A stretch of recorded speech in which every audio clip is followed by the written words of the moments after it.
Explanation: imagine a game where you walk through a hallway of rooms.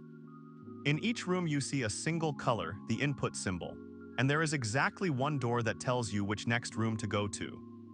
No matter how many times you play, the rule for which door to take never changes. This is the basic idea of a deterministic finite automaton, DFA. A simple machine that reads one symbol at a time, never guesses, and always knows exactly where to go next.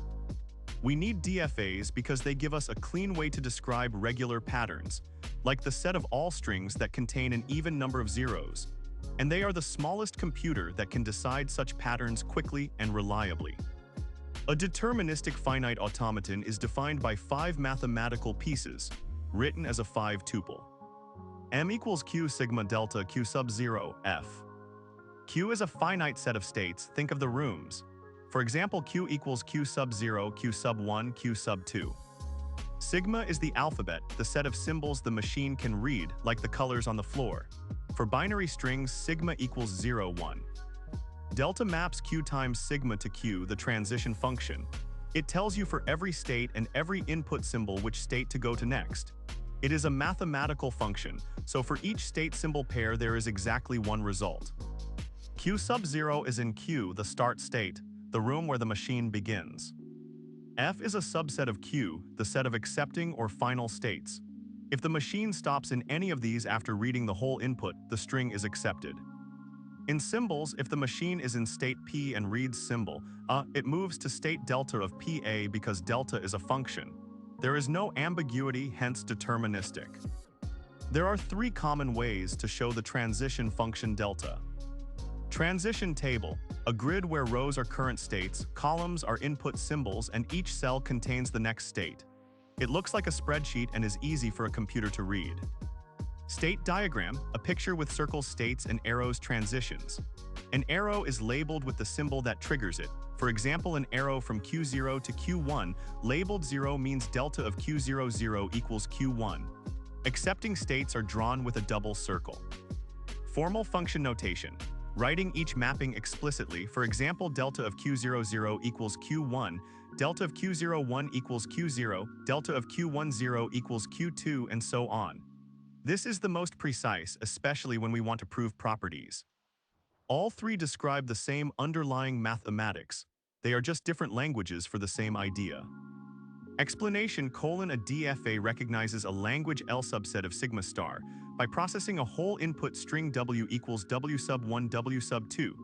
W sub n it starts in Q sub 0, follows the arrows according to each symbol, and ends in a state Q sub F equals delta of Q sub 0, W sub 1, W sub 2. W sub n if Q sub F is an element of F, the string is accepted, otherwise it is rejected. Example: build a DFA that accepts all binary strings that end in 0, 1. Q equals the set containing Q sub 0, Q sub 1, and Q sub 2. Sigma equals the set containing 0 and 1. Q sub 0 equals start state, no relevant suffix seen yet. F equals the set containing Q sub 2, we have seen the suffix 0, 1. Transitions. Delta of Q sub 0, 0 equals Q sub 1, we saw a 0. Delta of Q sub 0, 1 equals Q sub 0, still nothing. Delta of Q sub 1, 0 equals Q sub 1, another 0, keep remembering the last 0. Delta of Q sub 1, 1 equals Q sub 2, now we have 0, 1.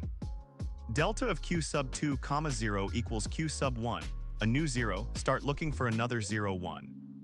Delta of Q sub 2, 1 equals Q sub 0, a 1 breaks the 0, 1 pattern. The diagram shows 3 circles with arrows labeled accordingly. Any input that finishes in Q sub 2 is accepted, exactly the strings ending in 0, 1. Explanation: a regular language is any language that can be described by a regular expression like 0 plus 1 star 0, 1, or by a DFA. The 2 descriptions are equivalent. Every regular expression can be turned into a DFA, and every DFA can be turned back into a regular expression. Conversion sketch. From regular expression to NFA, use Thompson's construction, which builds a small non-deterministic automaton, NFA, for each basic operation concatenation union star. From NFA to DFA, apply the subset construction. Each DFA state represents a set of NFA states, guaranteeing determinism.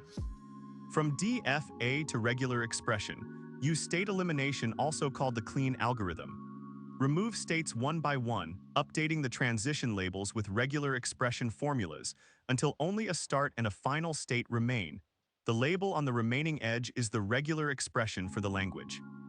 Because the conversions always work, DFAS and regular expressions capture exactly the same class of languages, the regular languages. Often many different DFAS accept the same language.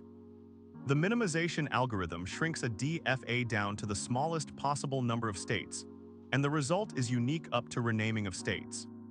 The classic method is Hopcroft's algorithm. Step 1, start with two groups, the accepting states F and the non-accepting states Q\F.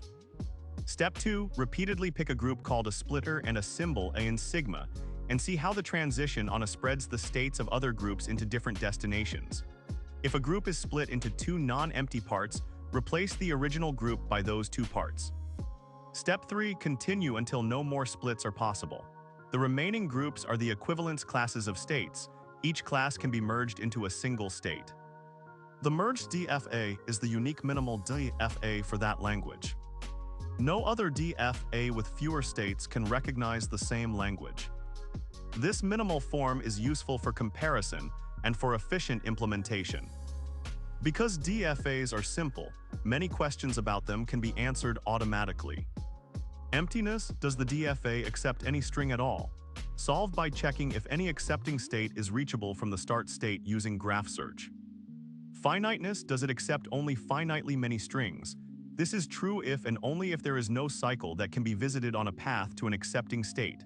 Detect cycles with depth-first search. Universality: does it accept all strings over sigma?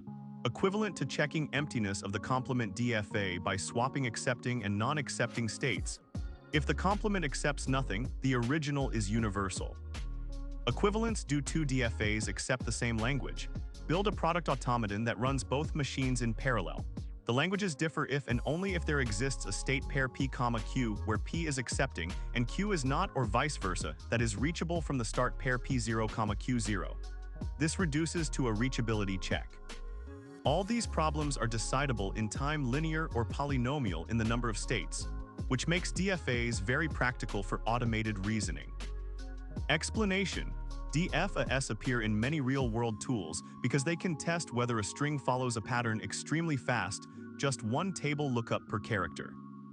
Lexical analysis: a programming language compiler first breaks source code into tokens, identifiers, numbers, keywords. Each token type is described by a regular expression. All those expressions are combined into one big DFA. The lexer runs the DFA over the source file once, instantly deciding the token boundaries. Pattern matching: tools like grepawk and many text editors compile regular expression searches into DFAs or often into NFA-based engines. When you search for a B*C, the DFA reads the text character by character and reports matches without backtracking. Network security: intrusion detection systems match packet payloads against a huge list of signatures, each a regular pattern. Converting the list to a DFA lets the system scan traffic at line speed. Implementation tips: store the transition function as a two-dimensional array next state symbol for O1 moves. Compress the table if the alphabet is large, for example using hash maps or range checks. Minimize the DFA once after construction to reduce memory. For very large sets of patterns, use a trie or a deterministic finite automaton with failure links Aho Korosik, a variant that shares prefixes. These practical tricks let the theoretical idea of a DFA power everyday software that we rely on.